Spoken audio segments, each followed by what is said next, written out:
नमस्कार। आज हम पढ़ेंगे चोल युगीन संस्कृति। इसके अंतर्गत हम पढ़ेंगे चोलों की प्रशासनिक व्यवस्था के बारे में तथा चोलों की आर्थिक, सामाजिक और धार्मिक स्थिति तथा चोलों की कला और स्थापत्य के बारे में पढ़ेंगे। इसके अलावा हम चोलों के स्थानीय स्वशासन के बारे में इसके अंतर्गत पढ़ेंगे। तो चलिए शुरू करते हैं।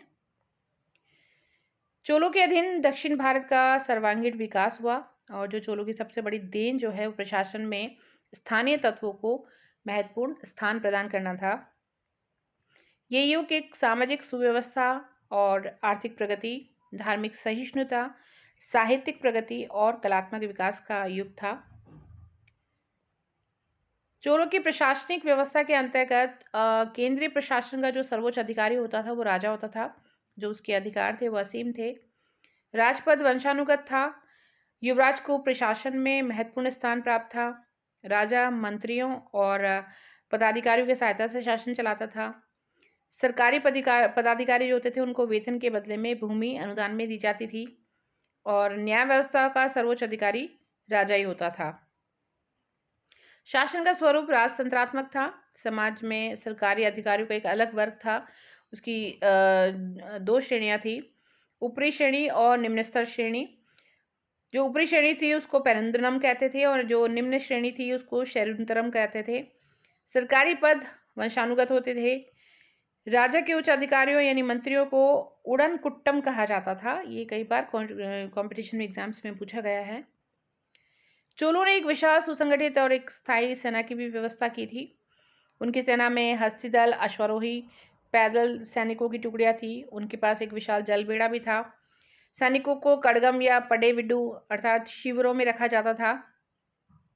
उनके प्रशिक्षण की समुचित व्यवस्था की जाती थी और चोलों की सेना में अरबी घोड़े भी थे। सम्राट के जो व्यक्तिगत अंगरक्षक हैं उनको जिन्हें वेड्डेकार कहा जाता था, उनकी एक अलग टुकड़ी होती थी। विभिन्न सैनिक अधिकारी जैसे नायक, सेनापति, महादंडनायक ये इत्यादि जो होते थे वो सैनिक व्यवस्था की देखभाल करते थे। राज्य भूमि की उपज का 1/3 भाग जो था वो भू राजस्व के रूप में लेता था और भू राजस्व बढ़ाने के उद्देश्य से राज्य कृषि पर समुचित ध्यान देता था। लगान की राशि उपज के आधार पर तय की जाती थी और राज्य सिंचाई की भी व्यवस्था करता था। सामंती व्यवस्था के कारण किसानों पर लगान का बोझ बहुत अधिक था। राज्य की आमदनी के जो अन्य साधन थे उसमें सीमा शुल्क, राहदरी, उद्योगों और व्यवसाय पर कर, खान और जंगल इन पर टैक्स लगा रखे थे। बेगार प्रथा भी प्रचलित थी। राज्य की आमदनी राज परिवार, दरबार, सेना और प्रशासन पर खर्च की जाती थी। मंदिर और ब्राह्मणों को भूमिदान दिया जाता था। चोल प्रशासन की सबसे मुख्य विशेषता स्थानीय तत्वों पर जोर देना था। प्रशासनिक सुविधा की दृष्टि से संपूर्ण साम्राज्य जो था वो विभिन्न मंडलों में विभक्त था, जिनकी संख्या लगभग 7 या 8 थी। क्रमशः नाडु, कुर्रम में ये बटे हुए थे, जिन्हें कुर्रम यानी कोट्टम भी कहा जाता था उन्हें। गांव इसमें सबसे छोटी प्रशासनिक इकाई थी। इन प्रशासनिक इकाइयों के प्रशासन में स्वायत्त संस्थाओं को विशेष अधिकार दिए गए थे। चोलों के शासनकाल में स्थानीय स्वशासन में उलर, सभा, महासभा, नाडु तथा उर का विशेष महत्व था। जो उर थे वो सर्वसाधारण की तथा सभा जो थी वो ब्राह्मणों का एक संगठन था। महासभा गांव में होती थी। नाडुओं की समितियां नाट्टूर तथा व्यापारियों की समितियां नगरतार अथवा नगरम कहलाती थी। चोल शासन के अंतर्गत ग्राम प्रशासन की विशेष व्यवस्था की गई थी। प्रत्येक गांव करीब 30 वार्डों में डिवाइड था। वार्डों के सदस्यों का निर्वाचन होता था। सदस्यों को कुछ निश्चित योग्यताएं पूरी करनी पड़ती थी। विभिन्न कार्यों के संपादन के लिए महासभा अनेक समितियां बनाई थी जो कि विशिष्ट कार्य करती थी, जैसे न्याय समिति, सिंचाई आदि। समितियों की बैठक जो होती थी वो मंदिरों या वृक्षों के नीचे होती थी। महासभा को विस्तृत अधिकार थे। गांव की समस्त सार्वजनिक, व्यक्तिगत भूमि और जंगलों पर इसी का नियंत्रण रहता था और यही भूमि, कृषि और जंगलों की समुचित व्यवस्था और उनसे संबंधित विवादों का निपटारा करती थी। केंद्रीय अधिकारियों को सहायता प्रदान करना, कर वसूल करना, अपराधी को दंडित करना, शिक्षा, मंदिर और सिंचाई की व्यवस्था करने का काम भी महासभा का ही था। केंद्र इनके कार्यों की निगरानी रखता था लेकिन उनमें हस्तक्षेप नहीं करता था। चोलों का सामाजिक संगठन कैसा था? समाज जो था वो वर्ण व्यवस्था पर आधारित था। इस काल में ब्राह्मण पुरोहित के व्यवस्थापन के अनेक प्रमाण मिलते हैं। क्षत्रिय वर्ण व्यवस्था की रक्षा करना अपना दायित्व समझते थे। अनेक प्रकार की व्यापारी और वर्ण संकर जातियां भी समाज में विद्यमान थी। अनेक जनजातियों में भी सामाजिक वर्गीकरण की प्रक्रिया जारी थी। इसके बावजूद सामाजिक वातावरण जो था वो तनावपूर्ण नहीं था, बल्कि सौहार्दपूर्ण ही था। दास प्रथा भी समाज में स्थापित हो चुकी थी। मंदिरों में अनेक देवदासियां रखी जाती थी। समाज में स्त्रियों की जो अवस्था थी वो सामान्यतः अच्छी थी। प्रशासन में भी स्त्रियां भाग लेती थी, उन्हें संपत्ति में भी अधिकार मिलता था। समाज में सजातीय विवाह के अलावा अनुलोम और प्रतिलोम विवाह भी होते थे। पर्दा प्रथा थी उसका प्रचलन नहीं था, पर लेकिन सती प्रथा और बहुविवाह प्रचलित थी। चोलों की आर्थिक स्थिति, जो आर्थिक जीवन का जो मुख्य आधार था वो कृषि, व्यापार वाणिज्य और व्यवसाय था। राजा कृषि के विकास के लिए हर संभव प्रयास करता था। सिंचाई की समुचित व्यवस्था थी। धातु कर्म और वस्त्र उद्योग का इस समय विशेष विकास हुआ। नमक बनाने का उद्योग भी विकसित हुआ। चोलों के अधीन देशी और विदेशी व्यापार की प्रगति हुई। विदेशी व्यापार मुख्यतः उस समय दक्षिण पूर्वी एशिया देशों के साथ होता था। व्यापारियों के संगठन होते थे जो कि आर्थिक क्रियाकलापों के अलावा प्रशासन में महत्वपूर्ण भूमिका निभाते थे। मंदिर भी आर्थिक जीवन में महत्वपूर्ण स्थान रखते थे उस समय। इस समय नगरीकरण की प्रक्रिया भी तेजी से बढ़ी और अनेक समृद्ध नगरों का उदय हुआ। चोल शासकों के काल में तमिल प्रदेश में शैव, नायनारों तथा वैष्णव आचार्यों ने इन धर्मों के, शैव और वैष्णव धर्मों के प्रचार प्रसार के लिए व्यापक आंदोलन चलाया। इसमें भी शैव धर्म जो था वो लोकप्रिय था। इस समय उत्तर तथा दक्षिण के शैव सिद्धांतों में समन्वय स्थापित हुआ।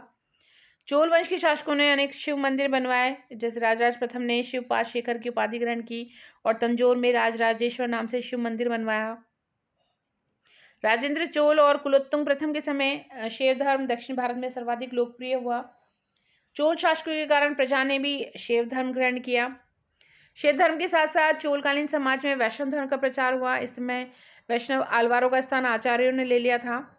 प्रसिद्ध वैष्णव आचार्य रामानुज इसी समय हुए, जिन्होंने ब्रह्मसूत्र पर श्रीभाष्य लिखा और उन्होंने शंकर के अद्वैतवाद का खंडन करते हुए विशिष्टाद्वैतवाद का सिद्धांत प्रतिपादित किया। सामान्यतः चोल काल शैवों और वैष्णवों के परस्पर सद्भाव और सम्मिलन का ही काल रहा। इस समय शिव की तरह विष्णु के समान में भी अनेक मंदिरों का निर्माण हुआ। शैव और वैष्णव धर्मों के व्यापक प्रचार के बाद भी युग जो था वो धार्मिक सहिष्णुता का युग था। चोल के राज्य में जैन और बौद्ध भी निवास करते थे। नेकपत्तम, कांची तथा श्रीमूलवास में बौद्धों के विहार स्थित थे। इसी काल में अनेक जैन मंदिरों और बौद्ध विहारों को चोल शासकों द्वारा दान दिया गया। चोलकालीन समाज में आस्तिक धर्मों के प्रचलन के कारण वैदिक यज्ञ और कर्मकांडों का जो अनुष्ठान था वो प्राय बंद हो गया। मूर्ति पूजा का प्रचलन बढ़ गया।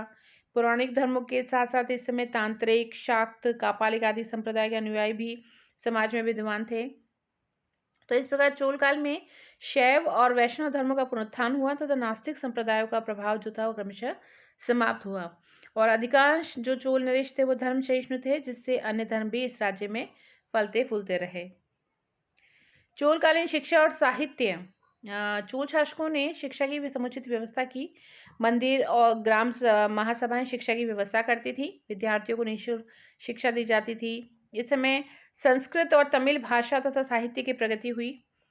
तमिल लेखकों में सर्वाधिक प्रसिद्ध उस समय जयगोंदार था। वह कुलोत्तुंग का राजकवि था। उसने कलिंगतुपर्णी नामक ग्रंथ की रचना की और कुलोत्तुंग तृतीय के शासन में प्रसिद्ध तमिल कवि कंबन हुआ, जिसने तमिल रामायण अथवा रामावतारम की रचना की। ये तमिल साहित्य का महाकाव्य है। अन्य ग्रंथों में शकीलार का पेरियम पुराणम, पुलकेंदी का नलवेम और तिरुक्त देवर का जीवक चिंतामणि प्रमुख है। चोल शासकों ने अमृत सागर तथा बुद्धमित्र नामक जैन और बौद्ध विद्वानों को उन्होंने संरक्षण दिया। चोल काल में वैष्णव आचार्य रामानुज, नाथ मुनि, यमुनाचार्य आदि ने अपने ग्रंथ संस्कृत में लिखे। अब हम पढ़ेंगे चोलकालीन कला और स्थापत्य के बारे में। चोलों ने द्रविड़ शैली के अनेक मंदिरों का निर्माण कराया। जो आरंभिक चोल मंदिर थे वो छोटे थे, परंतु बाद में भव्य मंदिरों का निर्माण किया गया। चोल मंदिरों में विस्तृत एक प्रांगण होता था। विशाल विमान होते थे। ऊंचे और अलंकृत गोपुरम इसमें देखने को मिलते हैं। जो नरतमल्ले का जो विद्यालय है, चोलेश्वर मंदिर तथा श्रीनिवास नल्लूर कोरनाथ के मंदिर जो हैं वो गर्भगृह युक्त हैं। राजराज ने राजराजेश्वर या वृद्धेश्वर मंदिर का निर्माण तंजौर में कराया, जो कि ये जो मंदिर है वो एक चतुष्कोण प्रांगण में बना हुआ था, करीब 192 फीट ऊंचा था और ये मंदिर द्रविड़ शैली का एक विशिष्ट उदाहरण है। राजेंद्र चोल ने गंगेकोंड चोलपुरम में एक भव्य मंदिर का निर्माण कराया था। ये कॉम्पिटिशन एग्जाम में पूछा हुआ है। राजराज ने कौन से मंदिर का निर्माण कराया? राजेंद्र चोल ने कौन से मंदिर का निर्माण कराया था? चोलकालीन अन्य प्रमुख मंदिरों में दार्शुरम में रावतेश्वर मंदिर तथा त्रिभुवनेश्वर के मंदिरों का उल्लेख किया जा सकता है। मंदिरों के अलावा चोल राजाओं ने अनेक भव्य महलों, झीलों इत्यादि से अपने नगरों को सुसज्जित किया। गंगैकोंड चोलपुरम के मंदिर में देवता की मूर्ति के साथ राजा और रानी की मूर्तियां भी स्थापित की गई थी, अर्थात उस समय राजा के देवत्व को स्वीकार किया जाता था। ये गंगैकोंड चोलपुरम मंदिर का एक पोर्शन है जो इस तरीके से दिखता है।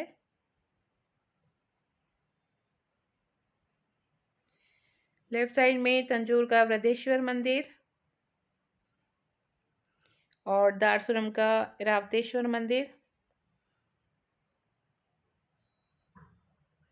स्थापत्य के साथ साथ दक्षिण कला के क्षेत्र में भी चोल कलाकारों ने सफलता प्राप्त की। उन्होंने पत्थर तथा धातु की बहुसंख्यक मूर्तियों का निर्माण किया।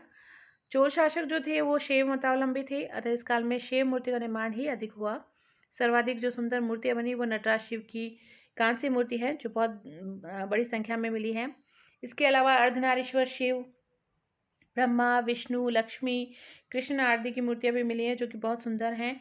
इस काल में मंदिरों की दीवारों पर पौराणिक धर्मों तथा शिव की विभिन्न मुद्राओं के चित्र भी बनाए गए जो कि आकर्षक और कलापूर्ण हैं। ये नटराज शिव की कांस्य मूर्ति है चोलकालीन।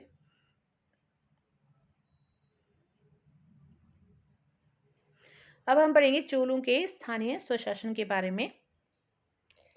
चोल संस्कृति का सर्वाधिक महत्वपूर्ण पक्ष उसकी शासन व्यवस्था है और चोलों ने एक विशिष्ट शासन व्यवस्था का निर्माण किया जिसमें प्रबल केंद्रीय नियंत्रण के साथ साथ बहुत अधिक मात्रा में स्थानीय स्वायत्ता भी थी। उत्तर मेरुड़ से प्राप्त 919 ईस्वी तथा 929 ईस्वी के 2 लेखों के आधार पर हम ग्राम सभा की कार्यकारिणी समितियों की कार्यप्रणाली का विस्तृत विवरण प्राप्त करते हैं कि प्रत्येक ग्राम में अपनी सभा होती थी जो प्राय केंद्रीय नियंत्रण से मुक्त होकर स्वतंत्र रूप से ग्राम शासन का संचालन करते थे और इस उद्देश्य से उसे व्यापक अधिकार भी प्राप्त थे। ये इसकी जानकारी हमें मिलती है उत्तर मेरुड़ अभिलेख से। ग्रामों में मुख्यतः 2 प्रकार की संस्था कार्यरत थी उस समय, उर और दूसरी सभा या महासभा।